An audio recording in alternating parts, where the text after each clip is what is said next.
Bismillahirrahmanirrahim. Assalamu alaikum. I'm your social studies instructor Amna Nawaz and welcome to all of you in your class. My dear students, आज हमने B lift 17 पढ़ना है. उम्मीद करती हूँ आप सबने ब्रिजिंग एक्टिविटी परफॉर्म कर ली होगी. That's good. Let's move towards our learning outcome. आज के learning outcome में हमने सीखना है हम किस तरह से डिसएग्रीमेंट्स और कन्फ्लिक्ट्स को रिजोल्व कर सकते हैं. हमने डिस्कशन और प्रॉब्लम सॉल्विंग मेथड्स जो हैं वो अप्लाई करने हैं for to resolve conflicts and disagreements. So let's move towards our focus. Resolving conflicts, disagreements जो हैं वो अक्सर हो सकते हैं, लेकिन हमें उनको फिक्स करने के लिए मुख्तलिफ तरीक़ों को सीखना पड़ता है. जब हम उन रूट कॉजेज़ को जान जाते हैं और दूसरे की फीलिंग्स को जान जाते हैं तो हमें उनको उन डिसएग्रीमेंट्स और कन्फ्लिक्ट्स को सोल्व करने में भी आसानी रहती है. सो वो कौन से मुख्तलिफ तरीके हैं? एक 3 स्टेप जो है वो एक्शन है, मेथड है ऑफ कम्युनिकेशन, जिसकी मदद से हम जो कन्फ्लिक्ट्स हैं उनको रिजोल्व कर सकते हैं. फर्स्ट, जब हम किसी से डिसएग्रीइंग कर रहे हों तो हमें पॉज करना चाहिए, प्रिपेयर करना चाहिए अपने आप को, ताकि हम एक दूसरे के साथ अच्छे से कम्युनिकेट कर सकें. हमें पोलाइट वर्ड यूज़ करने चाहिए, like I feel words use करने चाहिए. इसके अलावा हमें बहुत ही नर्म और बहुत ही खुशगवार लहजे में एक दूसरे के साथ बात करनी चाहिए, ताकि हम उस डिसएग्रीमेंट या उस कन्फ्लिक्ट को रिजोल्व कर सकें. So this is a 3 step process. एक एक्शन है जिसकी मदद से हम एक दूसरे के साथ डिस्कशन करते हुए अपने मामलात को हल कर सकते हैं. हमें अपनी बारी का ख्याल करना चाहिए और रश नहीं करना चाहिए. हमें जल्दी नहीं करनी चाहिए किसी चीज़ में. हमें अपनी बारी का ख्याल करना चाहिए और ये देखना चाहिए कि दूसरा जो है वो दूसरे की भी बारी हो सकती है किसी चीज़ में, लाइक पार्क्स में या फिर किसी जो टिकट काउंटर्स होते हैं या फिर कोई कैंटीन होती है, या बोलने में ही हमें क्लासरूम में अपनी बारी का ख्याल करना चाहिए और दूसरों को भी उनकी बारी देनी चाहिए, जिसकी मदद से हम डिसएग्रीमेंट्स को और कन्फ्लिक्ट से बच सकते हैं. And the next one is build sentences using the काम कम्युनिकेशन. वो सेंटेंसेस कौन से हो सकते हैं? Like I feel sentences. हमें आई फील सेंटेंसेस यूज करने चाहिए बजाय इसके कि हम यू सेंटेंसेस बोलें. ये क्या होते हैं आई फील सेंटेंसेस? जिसमें हम अपने आप को अपने बारे में बात करते हैं बजाय इसके कि हम दूसरे के बारे में बात करें और जो पहले ही गुस्से वाला माहौल है वो मज़ीद गुस्से वाला बन जाए.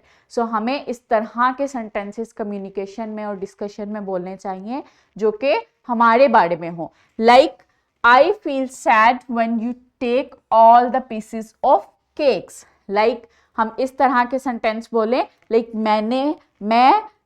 मैंने बुरा महसूस किया जब तुमने तमाम पीसेस जो हैं केक्स के ले लिए, या फिर तुमने तमाम कैंडीज ले ली, या फिर जब तुमने मेरा टॉय तोड़ दिया तो मुझे उससे बुरा महसूस हुआ.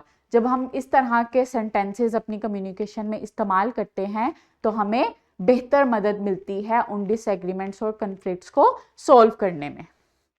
The next one is good communication is a two way street. Like जो कम्युनिकेशन है वो हमें अपनी अच्छी करनी चाहिए. आई फील वर्ड्स यूज करने चाहिए, friendly and polite words use करने चाहिए और दूसरे की बात पे अटेंटिव होना चाहिए और दूसरे की बात को अटेंटिवली सुनना भी चाहिए. जब कम्युनिकेशन हम कर रहे हों किसी डिसएग्रीमेंट या कन्फ्लिक्ट को सोल्व करने के लिए, तो पहले तो हमें पोलाइट वर्ड इस्तेमाल करने चाहिए, बहुत कामली, बहुत नर्म लहजे में बात करनी चाहिए, आई फील सेंटेंसेस यूज करने चाहिए, और दूसरा जब बात कर रहा है तो हमें उसको अटेंटिवली बहुत गौर से सुनना चाहिए, ताकि हमारे दरमियान कम्युनिकेशन गैप ना आए और मज़ीद गुस्से वाला माहौल जो है वो मज़ीद गुस्से वाला ना बन जाए.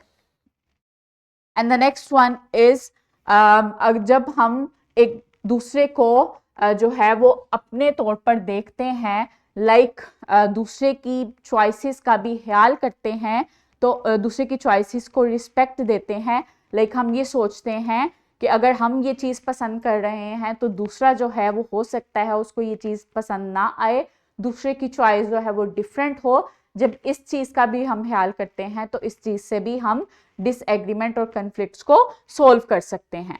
And the next one is, जब मिसअंडरस्टैंडिंग्स आ जाएं तो हमें बातचीत से उन मिसअंडरस्टैंडिंग्स को हल करना चाहिए, जिससे डिसएग्रीमेंट और जो कन्फ्लिक्ट्स हैं वो सोल्व हो जाते हैं। इसके अलावा हमें एक दूसरे के साथ फेयर रहना चाहिए, हमें हर किसी को काइंडली और फेयरली ट्रीट करना चाहिए, जिसकी मदद से हम बहुत से कन्फ्लिक्ट्स और डिसएग्रीमेंट्स को रिजोल्व कर सकते हैं।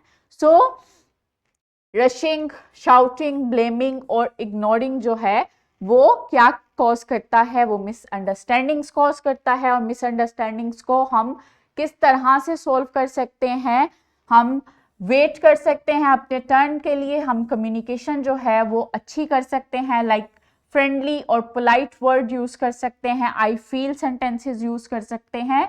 और इसके अलावा जो है वो दूसरे की कम्युनिकेशन, दूसरे की बात को अटेंटिवली सुनकर और दूसरे की चीज, दूसरे के आइडियाज, दूसरे की चॉइसेस और उनकी ओपिनियंस को रिस्पेक्ट देकर हम इन कन्फ्लिक्ट्स और डिसएग्रीमेंट्स को रिजोल्व कर सकते हैं।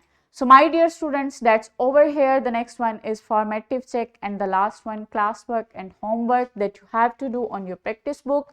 I hope all of you have done well. We'll meet in our next session, inshallah. Allah Hafiz.